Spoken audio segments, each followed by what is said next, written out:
အဲ့ဘန်ဒီတော့လုံးပိုင်ရှင်ဘာတူလဲငါပြောတယ်နော်နားထောင်တော့မဟုတ်ပါဘူးပလောင်းနဲ့ ငါပါ မင်္ဂလာပါပန်းဒီ3လုံးရှိရယ်မဆူတက်က2လုံးယူသွားတယ်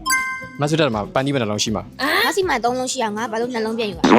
မဟုတ်ပန်းဒီ3လုံးရှိရယ်မဆူတက်က2လုံးယူသွားတယ်အဲ့တော့မဆူတက်စီမှာပန်းဒီဘယ်နှလုံးရှိမှာ အဲ့ဘန်ဒီတော့လုံးဘလူးစီမှာရှိရ မသိဘူးလေ